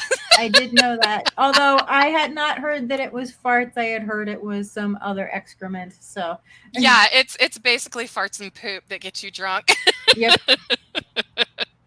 But you can look it up online. I recommend the subreddit Mead and the subreddit Homebrewing. People will always post pictures and ask questions. Hey, is this salvageable, or is this normal? And they'll say yay or nay. But it's really hard to fuck up a mead. Like it really is. You have to literally like piss in the bottle and then put it away and see what happens. That is very good to know. Yeah, so if you want, I can send you, I'll text you later and I'll send you the recipe that I first made. It's one of the ancient recipes and it's really simple and it's actually good for fall. Ooh, yes, please. Yeah, it's Oh. called Joe's Orange Clove Mead. That was the first mead I made, and we drank it all in one day, and we all had hangovers the next day. Well, it wasn't just me; it was our friends. It was Steve and I and our friends, and we went through an entire gallon. Next day, we're like, "We're gonna die." Oh my goodness. Although I did remember, if you're looking for local apiaries, I know that the Delmar Fair, I know it's not fair season, but the Delmar Fair usually would have local beekeepers come in and they would often like advertise and stuff like that. So that might be a good place to look for local people to buy from. Okay. I think I found the one. Is it your San Diego Beekeeper? Is that the one by the base? Yeah. Yeah. Okay. Yeah, that just popped up for me. Oh, All right, excellent. cool. Yeah, when we lived in Scripps Ranch, it was great seeing the beehives out there all the time. And occasionally, when Scripps Ranch did have a farmers market, it really wasn't a farmers market. It was just people would set up stalls by the side of the road. They'd sell they'd sell honey, and then somebody else would sell avocados, and that was about it. But Oh, I could live off that. Not together, but like eat avocados and then just make mead all the time. Actually, now I want to make an avocado mead and see how that turns out. ooh, avocado honey is amazing. It is. Oh, okay, I'll just go get some avocado honey. Yeah, that was I didn't do it, but that was the only time that I was like seriously considering dropping like $20 on honey, because the avocado honey was just so amazing. I mean, I don't use honey very often, so I don't drop much money on it, but it's like, oh, this was too damn good. There's two types of honey that I want to get, but they're super expensive. One of them is actually out in your neck of the woods, and it's the Mhm. guys who do the killer bees. They get the honey from the killer bees because they were selling it at Tombstone, but it was too fucking expensive. The other Oh, one is corpse honey. I don't know if you guys have heard of corpse honey, is that where they but make it out of a rib? The hive is in a rib cage. the hives are in the mausoleums in New Orleans. You can only buy it from that beekeeper, Oh, and Oh it wow. actually eats the body. The bees eat the bodies. It's literally blood honey.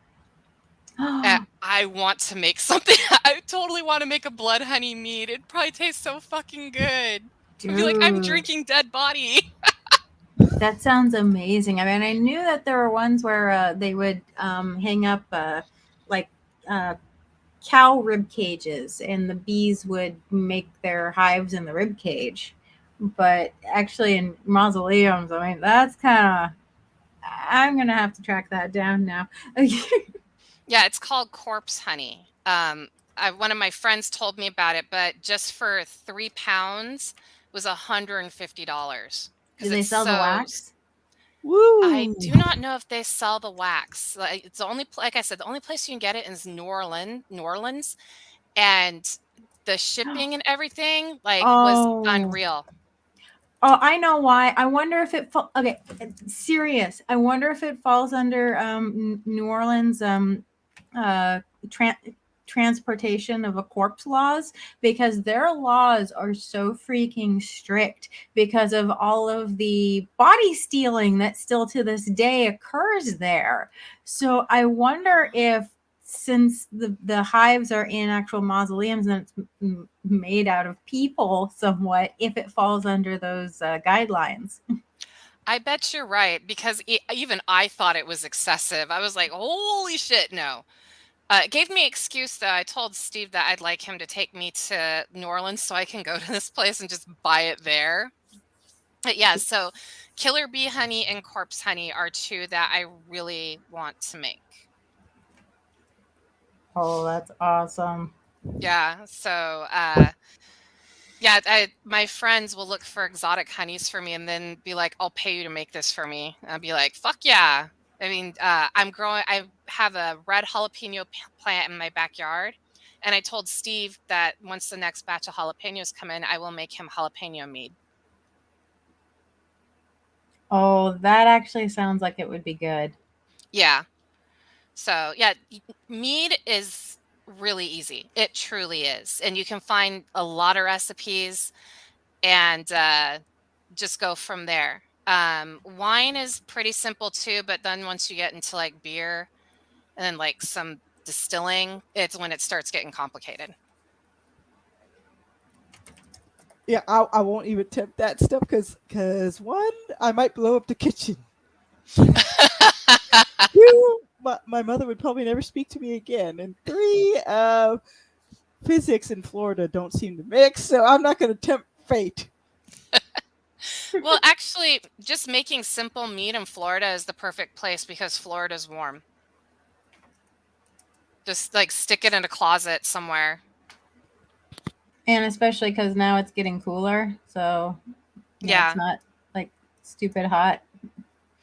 Yeah, you don't want it to be stupid hot. Like beer likes things really cold. That's why in history when they would make those huge cellars deep underground because it was so fucking cold, it was basically a freezer. You just stick the beer in there. But mead likes things warm. So like your wines also depend. I mean, you've heard of ice wines. That's the fruit fermenting on the vine in a snap winter.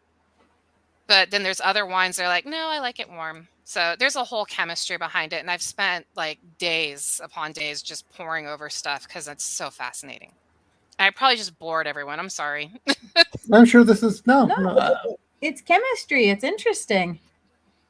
Yeah, like I actually have Oh. a shit ton of different yeasts too. Like I don't even just use regular bread yeast anymore. I've got my red wine yeast, I've got white wine yeast, dry ale yeast, Bavarian wheat yeast. I've become a snob. Okay, another question. I know with baking, there's a lot of things where like bakers will use a starter yeast, like a sourdough starter, which is basically a portion of the already yeasted dough from your last batch you put in, and it helps to speed up the process. Is there something similar with brewing? Yeah, actually they sell liquid yeast that is basically a starter. Um Yeah, and you can make your own yeast from that and keep it in mason jars. I don't have the room to do that, but I mean, the simplest way to make your own yeast starter is you take a little bit of yeast, a bunch of raisins, stick them in with some spring water, put them in a jar, and then let it ferment, and that makes your natural yeast for you. You also can take a jar of whatever you've made already. So say I've made a mead. I take a small mason jar of that, put it to the side, and that can be made into a starter for my next batch. Cool. So yeah, there's like I bought homesteading books so I could learn how to make my own yeast. No, that's important. Making your own yeast, making your own rennet, things like that. That's Yeah. all very, very useful. So for baking yeast, I don't know, but that's what I've learned about yeast for alcohol. Cool. Okay, I know I really shouldn't do this, but can I ask you to read this bit of brain vomit for me? There's an end. Out loud or just Yes, right now and over the- edit it? No, He's been writing. Not that he's been ignoring you, Janelle, but I he's been did a writing little while polish. he pulled it out, took a look at it, and he's been writing and I'm editing. sorry, this I whole- can't help it. Yeah, so I'm a writer. No, you're fine. Look, while we're on the show sometimes, I sit there and attempt to draw while I'm talking to you guys. Like I just like I'll get a thought in my head, just like doodle it down. So no, you're good. Are you participating in Drawloween or Inktober? Yes, I am. And right now I'm friggin' stuck because I'm doing Natara from Mortal Kombat. And I drew the whole body, but I like the outline of the body, but I fucked up the arms. And I'm like, oh my God, am I going to have to erase the body and like find the proper arm placement? So that's been fun. That's cool. That's awesome. Here. Okay, how far am I going? Okay, see here. All the way, baby. No. Oh, down to the. To where it says end. Okay. So not a whole lot. It's just this is that brain vomit with some polish. Okay. This is the product of dentistry, I suppose. Of bad dentistry. You had me start there. Incompetent dentistry. I think. There we go. By the way, I am the main protagonist of this is male. I do not have a male voice, so sorry. And I'm not going to pitch it low. I'm just going to read. Yeah. Hey, Betty! I shouted across the room. The balding queen turned his head, looked to me, his face wearing the expression of a man who had all but given up on life. 4 shooters! Make 2 of them turkeys and 2 of them squids. Another picture of this week's piss-ass water you call beer. Betty nodded, turned around. 2 minutes later, he's lining up shots in front of Hildy and me. Under the sickly glow of the bulb over the table, the wild turkey shimmered like gold-flecked amber. How could something so beautiful taste like an ex-girlfriend's slap, I mused, steeling myself for what was to come. I didn't bother to look at the squid face. There was nothing pretty about that purple hell. Squid face is a rum, an overproof rum, the kind of mouthwash you shoot on a dare or just like abuse, or if you just like abuse. As the bottle promised, Squid Face pulls you into the Stygian abyss and whispers sweet oblivion into your dreams. The psychopaths who refine the stuff spike it with octopus ink just to add to the gimmick, as if an overproof rum isn't gimmick enough. Hildy dipped a finger into the thick, inky liquid, rubbed it lovingly over her tongue. Her left eyelid did an unconscious flutter. Christ, this was going to hurt in all the best ways. Sorry, I'm scrolling. So who you supposed to be today, Betty? Hildy asked, giving the man a quick look up and down. I was curious myself. A 1930s French prostitute? The Prime Minister of Maine? Maybe some long-forgotten glam rocker. With all the fishnet and glitter sequins, it was hard to tell. Liza, he grunted. There is an almost religious... Oh, I should reread that. Liza, he grunted. There was almost a religious reverence to the way the man spoke the name. Met with blank stares, instant disappointment rippled his makeup-caked face. Nobody remembers cabaret these days, the old drag queen sighed, incapable of letting an awkward moment go to waste. Hildy hit Betty with more questions. Liza Cabaret, she said, rubbing more squid face along her tongue. She like one of them old-timey rapper hoes who sing about wet pussies? I honestly couldn't tell if this was a joke. Bitch, Betty spat, then turned and sauntered away, patent leather heels clicking over cracked tile. The fuck I do, Hildy shrugged. That guy's like 150 years old and dresses like a vintage hooker. I shook my head. You'd have an easier time figuring out why Banquo pisses himself whenever Raltz comes around with his midget stripper girlfriend.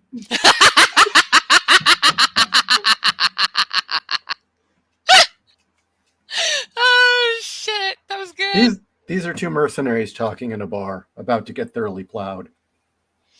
I kind of want to make squid ink now. I gotta figure out how to do that. Purple and viscous. So it's relatively cheap to buy squid ink. I've never even heard of it before. It sounds like Dimetap.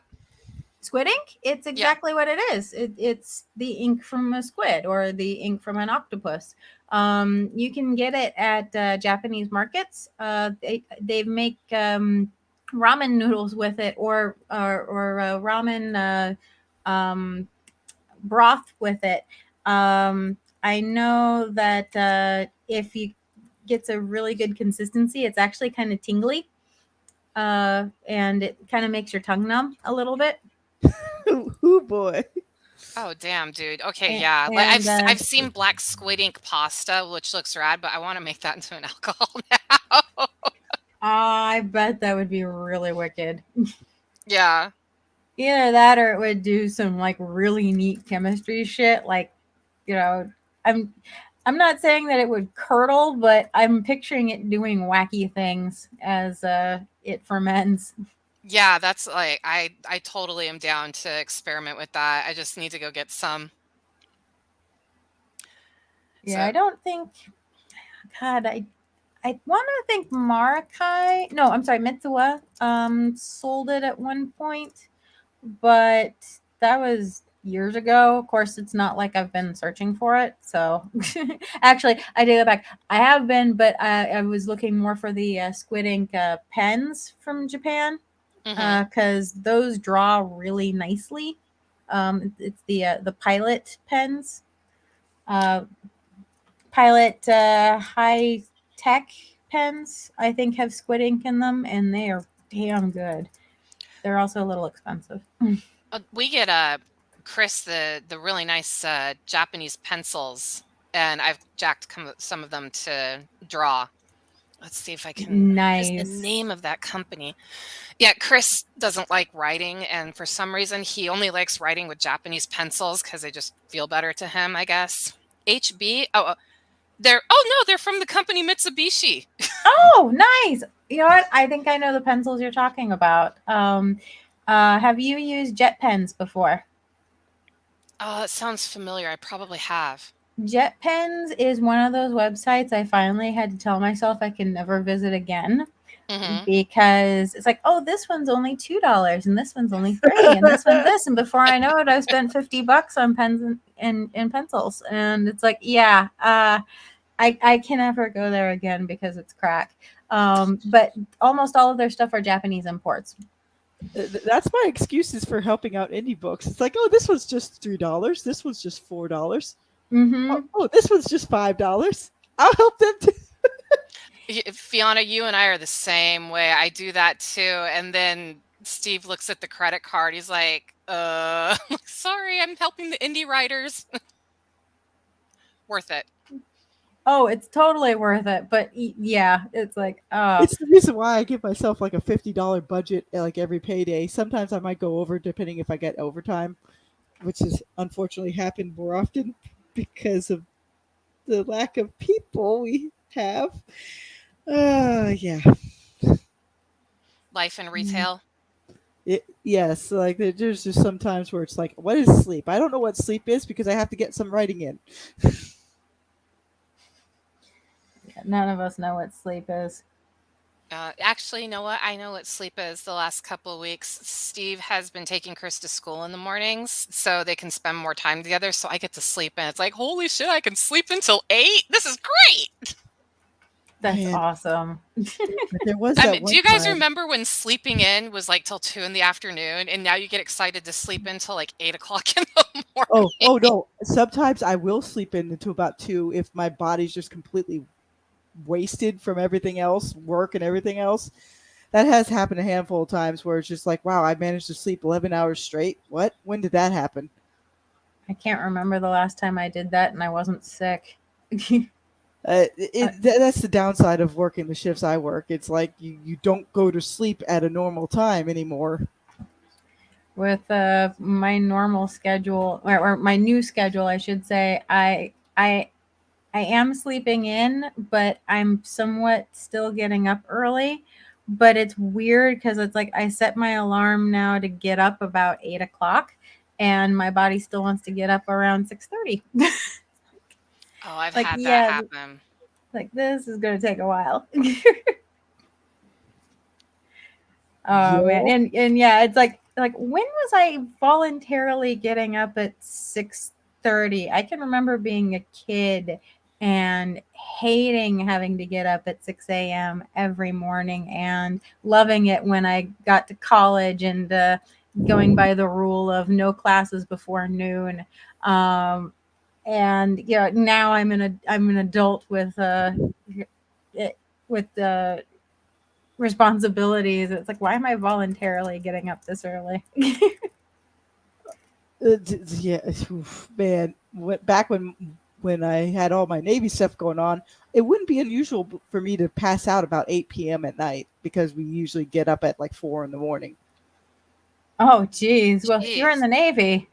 Well, yeah, so now with my regular retail job, it's changed my sleep cycle because I do usually work till like 11:30 at night sometimes, and then I don't go to sleep about 2 or 3 in the morning. Then I'll wake up about 10:30, 11. Oh wow. Yeah, it's like it's a new sleep cycle. Uh, I imagine if I was like third shift where you're like 11 p.m. to like 7 in the morning, my sleep cycle probably would be like like 9 or 10 a.m. till 4 or 5 at night or in the evening. Because a lot of those guys, they call them vampires for a reason. Hey guys, I just realized it's Yeah, I 10:15. know. We all I should kind of have call to it a get night. up at 6:30, so yeah. I have to get up in like 8 hours. Yeah, So, I should figure out food. oh God, you haven't eaten yet? Not really, no. Oh, I'm not kidding. Luckily I work from home, so it's like I walk from my work desk into Ishi's office where the setup is, and we started the show. So oh shit. Okay. Man, Well, if next you time guys, eat first or eat on the show. yeah, if you guys do make some pasta dishes, if you need to have some pre-made stuff, the Mids brand sauces are really good. They slow cook their stuff. I can tell the difference. pasta dishes. That sounds good. We don't have wheat in the house. Nothing against wheat. It's just we figured out that we feel better not eating it. Gluten's fine. It's just for some reason wheat does not agree with us. So I found this really good brown rice pasta, and it's like, yeah, that stuff's good. With some Chickpea is also good. Chickpea pasta. chickpea pasta is really good. Oh, I should share with you my recipe. It's my dad's recipe for waffles with a chickpea flour in them. He called them awful falafel waffles. That And sounds oh, delicious, actually. it is. I mean, they're a little dense, so you have to double up on everything that's wet. But oh god, they are so good. So yeah, I'll send you the recipe. Awesome. Thank you. Mm-hmm. You can't go wrong with thicker waffles. Yes. Nope. They are thick and they are yummy, and yep. There is a slight difference in the taste, but I make it with cream soda, and that helps to make them taste more like normal waffles. So Nice. mhm. Awesome. I've tried calamari Neo Star. There was a big bundle of tentacles, and I shoved it out of my mouth like it was escaping. And there used to be photos of it. Ugh. We don't have those photos anymore. Uh, the Harrises have them. Oh, they do. Okay, good. Oh, But good. So they yeah, I didn't. took a big mouthful of the calamari. There was one that was just all tendrils, and I put it in my mouth and made it look like the tendrils were all just kind of crawling out of me. Ugh. Oh dear. Well, it actually tastes good, but Oh, I know, just the imagery. Too many tentacle porns that I've seen. Oh yeah. No, no fish face. okay. You know Okay. what? I'm gonna say one more thing before we call it a night. Tomorrow's show is going to be a pre-recorded, Mm-hmm. but Fiona, why don't you and I and maybe a few other, we get some other people as well, I guess. I don't know. Let's do one specifically on pulp speed. Yeah. Because I think that would be a good thing. You want to try for next week, or you? Well, Well, you let's see guys plan it out. We'll plan it out. Okay, that sounds good. Poop speedoo. My God, but honestly, at this point, anybody who can get at least one book out a year is doing better than majority of trad pub anyway. Don't you? I mean, it's just amazing the way, like, especially when I was listening to Ross talk about the tour lady, like, oh, we might do something every 18 months. It's like, dude, that is too slow. Yeah. Yeah, that is way too slow. Oh, shit. I can remember as a kid when I was gobbling up everything R.L. Stein wrote. Yes, I did. He was at one point he was putting out 3 books a month. And yeah, even though every single one of them was the same goddamn plot every month, I bought every single one of them. So Are you talking about the Goosebumps? Or are you talking about his Fear Street series? Because I used to read Fear Street. Goosebumps, Fear Street, and then usually there was like a spin-off series that he was doing where he was alternating back and forth between a Goosebumps and a Fear Street spin-off. And that was toward the end when I was starting to get burnout. But I was reading Goosebumps because it was R.L. Stine. I absolutely loved Fear Street. And yeah, I was just gobbling those things up. And yeah, he was putting them out every month. It was amazing. So, you know, yeah, I do find it interesting that it's only the pulp rev guys who are putting out things quickly to feed the masses, and mainstream is actually the ones who are putting the brakes on and slowing down production. Okay, I want to say one other thing about me attempting the pulp speed, and then we are going to really finish. My brain vomiting technique, where I would just take an hour out between burnouts writing, produced 9,000 words in a week. Oh, wow. Great. Yeah, and this is like maybe like once or twice a day when I hit burnout on Boobs of Steel. I'd set the timer for an hour and just vomit. Puke it all out. All right, everyone. Have a good night. Good night. Buy my books. Bye-bye.